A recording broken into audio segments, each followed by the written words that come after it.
अगर कोई क्रिमिनल मर जाए तो केस को खत्म हो जाना चाहिए, राइट? लेकिन एक आदमी के मरने के सालों बाद भी उसके नाम पर इतना हंगामा क्यों है? जेफरी एप्स्टीन, आपने शायद न्यूज में हेडलाइंस देखी होगी, Epstein found dead in jail.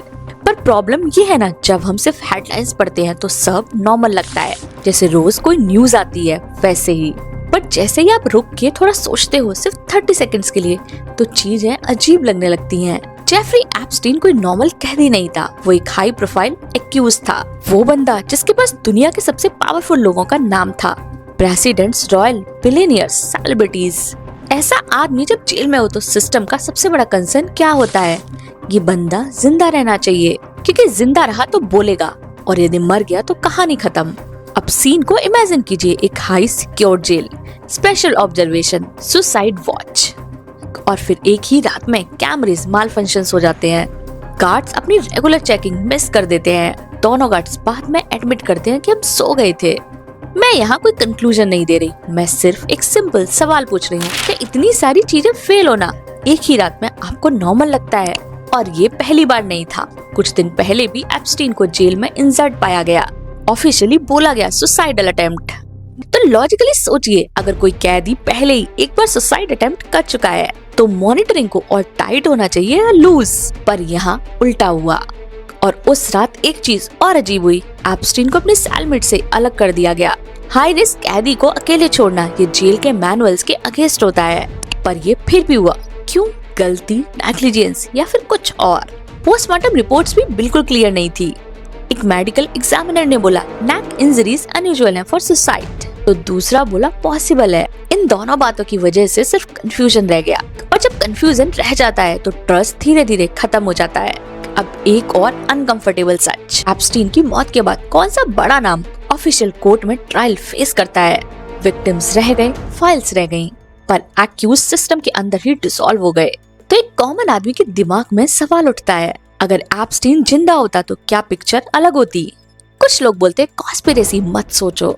ठीक है, मैं भी कह रही हूँ हर चीज कॉन्स्पिरेसी नहीं होती, पर हर चीज कोइंसिडेंस भी नहीं होती, स्पेशली तब जब स्टेक्स इतनी बड़ी हो। सोचिए, अगर आप एक पावरफुल आदमी हो और आपको पता है कि कल कोर्ट में आपका नाम आ सकता है, तो आप सबसे ज्यादा क्या चाहोगे, सच या साइलेंस? अब थोड़ा पीछे जाते हैं।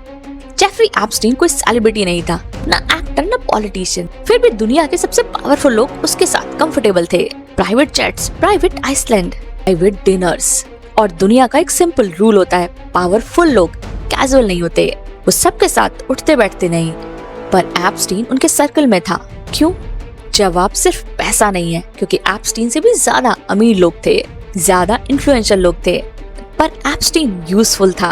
इसके पैरेलल में एक और कहानी चल रही थी, teenage girls, mostly underprivileged background से। ये बोला जाता था मसाज का काम है, easy money, no sexual activity, और फिर धीरे धीरे बाउंड्रीज डिसअपीयर हो जाती थी। ऐसे कोई एक या दो एलिगेशंस नहीं थे, सालों तक सेम टाइप की कंप्लेंट्स रिपीट होती रही, पुलिस रिपोर्ट्स में, कोर्ट स्टेटमेंट्स में, विक्टिम्स के टेस्टिमनीज में। तो सवाल ये उठता है, अगर अलार्म इतनी बार बजा तो सिस्टम क्यों सो रहा था, या फिर सिस्टम को सुला दिया गया था? 2008 में एप्स्टीन पहली बार पकड़ा गया, और यहीं से कहानी और डेंजरस हो जाती है। उसे जो पनिशमेंट मिली वो एक्चुअली में पनिशमेंट जैसी लगती ही नहीं।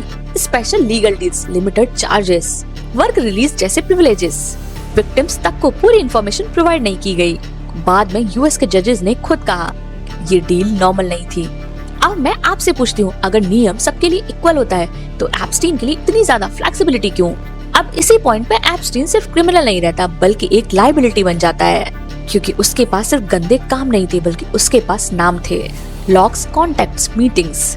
और जब किसी के पास बहुत ज्यादा सीक्रेट जमा हो जाता है तो सबसे डेंजरस चीज होती है ट्रायल्स। 2019 में एप्स्टीन फिर से अरेस्ट होता है, और इस बार चार्जेस सीरियस थे, मीडिया का प्रेशर हाई था।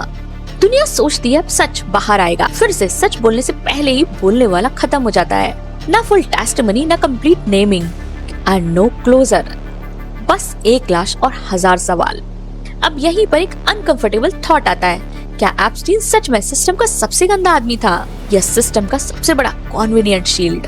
क्योंकि अगर वो बोलता तो सिर्फ अपने बारे में नहीं बोलता। अब उसकी मौत के बाद डॉक्यूमेंट्स बोलना शुरू करते हैं, dry files, legal languages, black ink से छपे हुए नाम। अगर सच हार्मलेस होता तो क्या उसे छुपाने की जरूरत होती? मैं यहाँ एक चीज एकदम क्लियर करना चाहती हूँ, फाइल्स में नाम होना क्राइम्स को प्रूव नहीं करता। फोटोज मिसलीडिंग हो सकते हैं, ईमेल कॉन्टेक्स्ट के बिना डेंजरस हो सकते हैं, पर फिर वही नाम बार बार अलग अलग जगह पर सुने जाते हैं, तो डाउट होना तो नेचुरल है, और डेमोक्रेसी में डाउट क्राइम नहीं होता। एपिसोड 1 का सच ये है कि ये कहानी सिर्फ एप्स्टीन की नहीं बल्कि सिस्टम के साइलेंस की है, और इसी पॉइंट से एप्स्टीन फाइल शुरू होती है। मेरा सवाल सिर्फ इतना है, यदि एप्स्टीन पावरफुल नहीं होता तो क्या ऐसी डील पॉसिबल होती?